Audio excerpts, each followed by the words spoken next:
Jules and Mario with us. Mario, obviously people say there, well, you know, United just went there and parked the bus. They were looking for a draw. How difficult defensively is that to actually put into practice at a place like Anfield? It's very difficult. I think when you go into the stadium, I think, you know, for Steve it's probably easier to understand this. But when you come in as an opponent, like, you know, like people that play for Liverpool have a different feeling than the ones that come to Liverpool. Like for myself, coming in to that stadium, the noise and everything that gives you real goosebumps. Like we can talk about stadiums, but that stadium is special. So you come on, you know that the fans are going to stand behind them. Then you know you're going to play a game. This is a game, we don't call it a derby, but it's one of the biggest games in England. So this game kicks off. Ten Hag knows he's in the dispute, right? Because people are always watching him really closely. They're like, what's going on at that? He knew that going to Liverpool, the chances of him winning this game was very, very small. So the only thing he was now preparing, what we are not used to, and even including myself, seeing them sit back.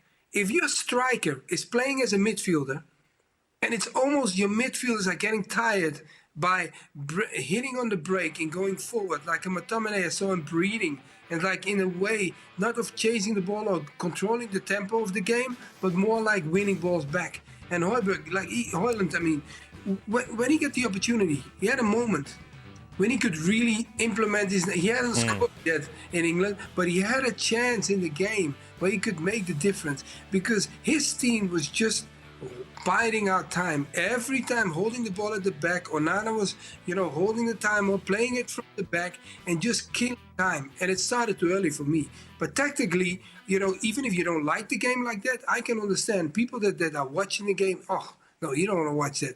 But for the people that been in situations, like including myself, they held down, they waited, they had opportunity, of course, Diaz moment when they made a tackle, you know, everybody flew in front of him to block the shot, but they stayed, and then the handball of Shaw, when the ball hits his hand instead of like him going to the ball, so they didn't give the penalty for that. But just as a game watching, I think Liverpool was always in the upper hand, and I think they must be frustrated because they felt like we wanted to play, and Man United had a totally different tactic, and that tactic was, you're not going to beat us, no matter what.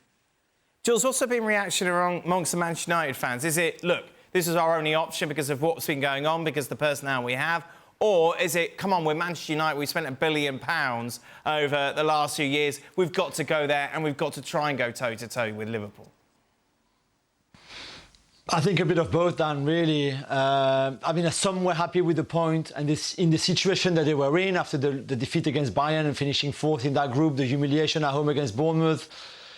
I think some can understand why you chose a very defensive approach and tactic to go and get a point. You played against Bayern not to lose the game when you had to win it to hope to continue in the Champions League. They were always going to play against Liverpool, and we said it with Stevie on Friday night. I think it was, we were together with Frank. We were saying that we knew they were going to play defensively like that to not lose not to lose the game, not to win the game. Van Dijk said after the game, didn't he? You could feel the frustration in him that there was only one team that played to win, which I agree with him. I don't really like it, but I can understand why Ten Hag chose that tactic before this game. There were other United fans who clearly said, like, come on, we don't park the bus. This is not what we do. And let's not forget that this Liverpool team is not playing at its best yet. They haven't been great this season. They were leaders, of course, but without being exceptional. So as we saw on the Højlund chance, there was maybe more for United to get had they been a bit more on the front foot, a bit more active really with the ball than what they did. Let's not forget that in the first half, they just literally had nothing. They created no shot, just nothing. So I can understand the both sides of even United fans, and I can also understand Ten Hag tactics, although this is not the kind of things I like. You think Liverpool obviously had all that success, Stevie, and then 30 years without winning the league. At what stage, as a fan, do you accept a big team, Manchester United, header in the same rut, putting in that sort of performance because they know really it's their only option? Right now, that's when you accept it. Right. Listen, as a coach, you have to do what you've got to do to get a result. I mean, that's just the plain facts. And if you're Manchester United manager and you're used to the swashbuckling Fergie era, but you can't do it, then you can't try and do it. Right. They could not in a million years have gone to Liverpool And I'm sure some Man United fans will still say, well, but we're Man United. But if you want to go and beat 4 or 5, then you go and try and win the game. And go and try and win the game with Johnny Evans at centre-back. No disrespect to Johnny. Fantastic player, but he's past his best. Bit disrespectful. So you've got to do what you've got to do. And so it's a one-off. But I will say they're Manchester United, and this has to be a one-off. Right. They can't turn up and start doing this everywhere. I mean, they can't.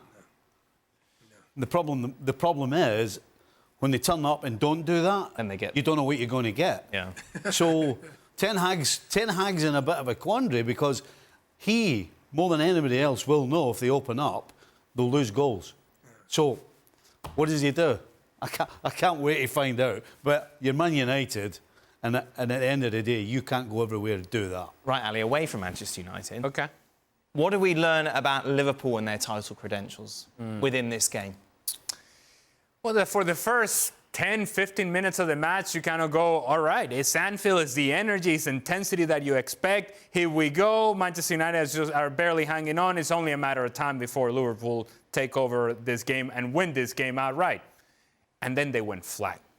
Really flat offensively. And I think what was most frustrating from a Liverpool perspective is the lack of movement ahead of the ball, the lack of activity ahead of the ball, and their inability to find vertical passes, penetrating passes. It's hard to see Liverpool passing the ball sideways and back as much as they did yesterday against Manchester United. Now, some of that credit to Manchester United and the way that they play defensively and the numbers that they had behind the ball, and their intention was to frustrate. But when Liverpool is playing with a different type of intensity and with movement ahead of the ball, with purpose ahead of the ball, they're difficult to deal with, even if you put numbers behind the ball. That wasn't quite the case for Liverpool over the course of 90 minutes. It was for the first 10, 15 minutes, and then after that, now they're settling for long-distance shots, off-balance long-distance shots. I remember a play in particular in which Luis Diaz is in a 1v1 situation with Diogo Dalot. Once they have broken through the initial pressure of Manchester United and they actually found some space in transition, it's Luis Diaz on the left-hand side against Diogo Dalot, and most times, more times than not, you would find Luis Diaz getting around Diogo Dalot. And that was just an example of many situations in which you just didn't see enough dynamic movement, enough fire, enough intensity, enough quality in the attack. But overall, just enough attitude about Liverpool that we come to expect, certainly at Anfield, that wasn't there for the most part in this game. Let's think about this rationally. In a shock move, a team goes to Anfield, sticks 11 men behind the ball and doesn't give anything away and comes away with a point. Do you think that's never, ever happened at Anfield? Well, it hasn't happened this season, has it? And I suppose that's the thing. That's why... Listen, if this had been the third time this season this had happened, then I think you can turn around and start saying, well, there are signs of this, there's signs of that, there's signs of this. You can't use this one game to turn around and say where all the problems are. I said yesterday that they didn't produce going forward, but what I'm saying, which is 100% correct. But, like, against Palace, you said as well, they were by far the second best team until the sending off. Like but it's a completely different game, but they still managed to win the game. I'm just saying, and Jules brought it up, Liverpool aren't at their best at the moment.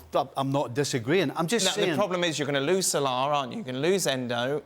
So it's like going forward now, to my question that I asked Ali, how does what they've done yesterday affect your thoughts regarding the title chase? It doesn't affect anything. It's one game. Okay.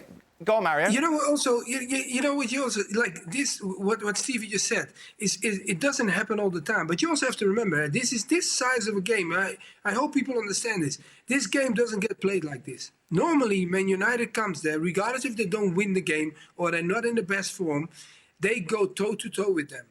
And this was a game that didn't. So it was totally from the get-go when it started. Regardless if you are a team with all the energy and all the fans behind you.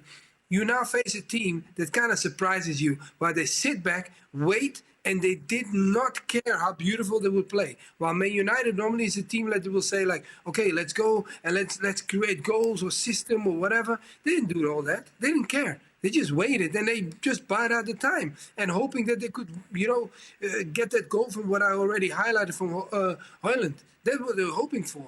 But for Liverpool, it was a different situation because they were at home, they were trying, but we didn't see the fluidity what they normally have. I didn't see Salah as producing like he normally have because they were sitting, was too much to break down for him. And Nunes was quiet too.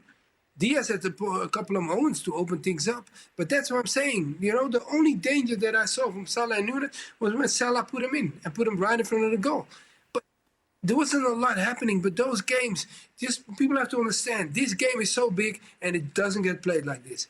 I rarely see that. To your point about Palace, I think Klopp will have thought more about the Palace game. Yes. He said obviously it was nonsense what he said, but he said this performance was better than the 7-0. Yeah, but in terms of Liverpool not being at their best, he will have figured out more from the Palace situation than he will from this game. He won't take anything from this. He didn't mean that, did he? The 7-0 comment. That's silly. He meant something. Whatever he meant, I'm just saying that. No, I'm just bringing that up now. No, you're just trying to be clever. I'm not trying to be clever. I'm just saying that was a silly. Yeah, kind of. Well, I can't tell these days. What? I can't tell these days. Now, what does the title odds say now after that Liverpool draw, Manchester City draw, and another Arsenal win? Let's take a look at how we have it now. This changes every week. Well, of course it does. It's exciting. That's what you want. You want it changing every week. Absolutely. Arsenal 5-2, Liverpool 11-4, Aston Villa 14-1, Manchester City still remain favourites. Jules, are you feeling better or worse off with your Arsenal hat on than you did this time last year, where you had a bigger lead over Manchester City, but you could argue that City weren't playing as they are now? Does that make sense? Yep. Yeah, I think Arsenal fans have to like this more than last season. One, because they would have learned a lot from, Arsenal would have learned a lot from last season. Two, because a bit like Liverpool, this Arsenal team is top of the league, but still clearly has room for improvement, which is the same for City, by the way. It's not just Liverpool and Arsenal. City, I think, in a similar position. But even if you're not playing at your best, you're Arsenal, even if you still have things to sort out in your team, like a Kai Havertz, positioning / form, Martinelli maybe, who's not as good as he was last season at this stage of the season, for example. Defensively, you're solid. Saliba is the best defender in the league right now.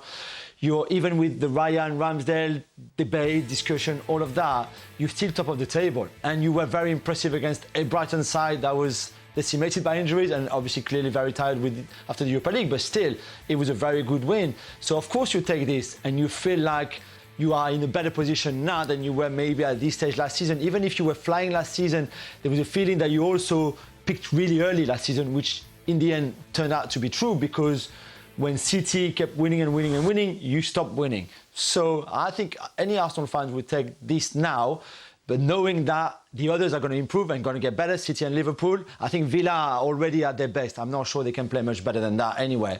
But for you, you need to improve. Certainly you do if you want to win this title, but you also know that Liverpool and City, and maybe even a Spurs, will keep going and will get better and better and better. So you will have to raise your game every time, starting by Saturday, of course, when you go to Liverpool. But I think Arsenal fans will be quite happy with where they are right now, considering how the season has gone.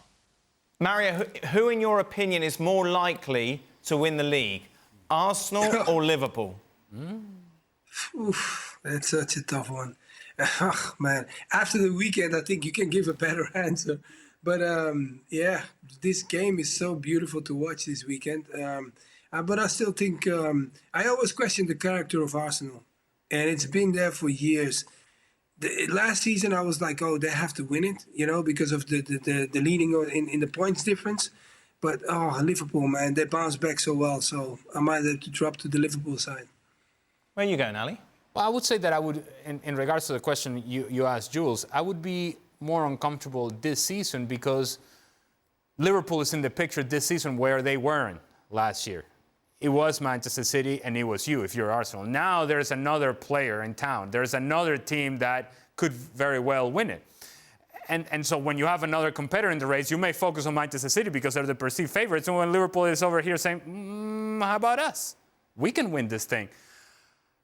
As it pertains to Liverpool and Arsenal, going into last weekend, I would have said Liverpool clearly. Going into this weekend, I'm still saying Liverpool, but not as clear. Right. I like Liverpool and the makeup of Liverpool. And I think the context of and the history of recent success for Liverpool much more so than I do Arsenal. This game's going to be awesome. Yes, Arsenal it should be. Of course, next in the Premier League for them. Just a word on Manchester City, Mario. Why can't they defend anymore? It's not because they can't defend anymore. I think that they dropped the tempo. Oh, you know, I think when you watch City is that good when they have the ball, they control the game. But then sometimes they get too comfortable in the sense of like, finish the game off. When you don't finish games off, things like this happen. I know, okay, the situation with Foden, what happened, he didn't see the guy coming, so he kicked out. But it doesn't matter. Finish the game off, and then it's done. And I think they let it drag on for too long, and they put too much pressure then on the back. And when the back gets too much pressure, when you don't produce at the front, that's when the problem comes.